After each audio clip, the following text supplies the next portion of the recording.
First couple of years of marriage were brutal. I was a very emotional person. I came in selfish. There was a lot of, sarcasm on his part and a lot of emotion on my part. I would say without exaggerating that we fought every day.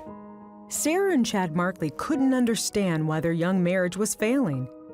After all, they grew up in the church and always tried to do the right thing. In fact, Chad was even the worship leader at their church. But they were young, barely 21 when they married. So with their newfound sense of freedom from their parents, they started to explore a lifestyle that they had been taught was forbidden. The only time they didn't fight was when they were partying. I can remember a number of times showing up on a Sunday morning and nobody knew. People should have known, but I'd still be buzzed from the night before. We started going out, we started, dancing. We were just kind of living really free, as free as you can be, yet still be married. Then it escalated to another level, pornography. Instead of me saying, "Oh no, what are you doing?" It was interesting and captivating, and it was something I began to desire. I don't think we were willing to admit how bad off we were. But like I said, I'd grown up in this, please God or please do what was right type of a mentality. And once you get to a certain age, then it's kind of like, what's the motivation anymore? I had been overweight growing up, and then I lost about 60 pounds. Before, men had never looked at me. And then after that point, I was getting flirted with walking down the street. It made me feel great. It made me feel like was finally pretty. I've never called myself a workaholic, but I became that. I found things that were exciting, that provided distraction, and sort of filled the void. Chad started working away from home up to 4 days a week, and Sarah started getting attention from one of Chad's close friends. He was also married. So I started talking a lot to this other man, and we talked on the phone, we hung out, and for a long time it was just this friendship, this emotional bond. But that emotional bond turned into something more. I was trying not to do it. I was trying to be good or better than I was. Then it kind of went full bore into a completely physical relationship at that point. Every time I was with him and we did something that I would have had to hide from my husband, there was guilt. There was always guilt. But it was just, the guilt was so much less than the desire. I hated myself. I hated what I was doing, but I really didn't know how to get out of it. I didn't know what to do. I couldn't tell. If I told, then my world would come crashing down. The affair lasted for 3 years, until a friend of Sarah's guessed her secret and outed Sarah to their pastors. The next Sunday after church, their pastors called Chad and Sarah to the back office. I'm totally thinking about me and what I was doing. Like, did they know I was looking at porn? Did they know that we've been totally getting hammered on the weekends? I mean, what do they know? I'm not in any way, shape, or form thinking about Sarah at all. And then they said, "Sarah, you have something to tell Chad." I had a choice. I could keep lying, and I would have been believed by them at that point, and maybe even by Chad. Or I could tell the truth, and I could be done with it, no matter what the consequences were. And what I did is I decided to tell the truth. My first reaction, or my first feeling was just shock. I didn't know if I was going to lose my daughter. I didn't know if I was going to lose my husband. I didn't know if I was going to lose everything but that was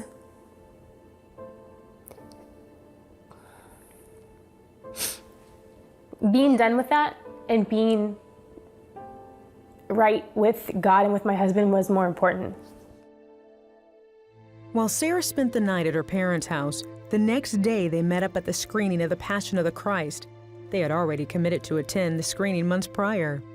The most amazing thing happened because we were sitting next to each other watching this film. I had just confessed to an affair, watching in gory and in brilliant detail the beating and crucifixion of Jesus. I was broken. I was just bawling my eyes out. I'm sobbing. And it was like the Lord sort of orchestrated a moment to remind me of the extent He went through to restore relationship with me. I really come to understand the gravity of my sin and how much it had both hurt Jesus. Just my sin had hurt Jesus, not just my husband, but it had hurt the Lord. I mean, how could I stand before God and say, you know what? Hey, thanks for everything you did for me and all of my stupidity. Oh, but this was just too much. He was very sad still, but he had been going through his own transformation over those past 24 hours. And he said to me, how can I not forgive you when so much has been forgiven of me?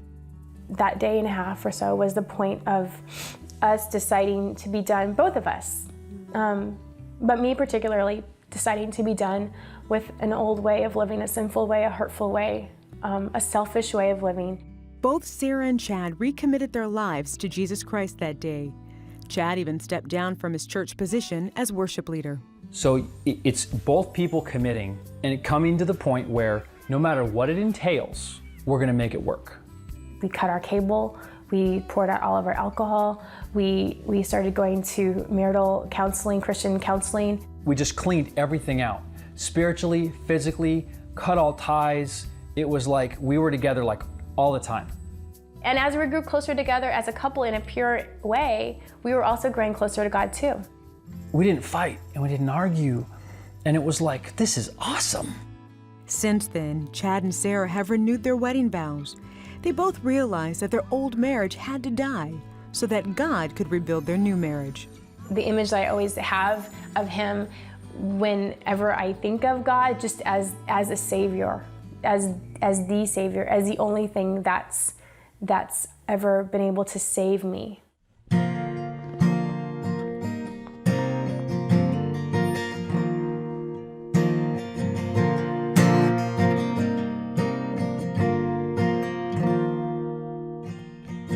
Worthy you are, worthy, much more worthy than I know. The key to it all is that you have to be willing to do what Christ did in going to the cross. And you think about what are the things that he suffered. He suffered embarrassment, he suffered shame, there was pain involved, there was death involved. So it comes down to, what are you willing to give up in exchange for what he has? Don't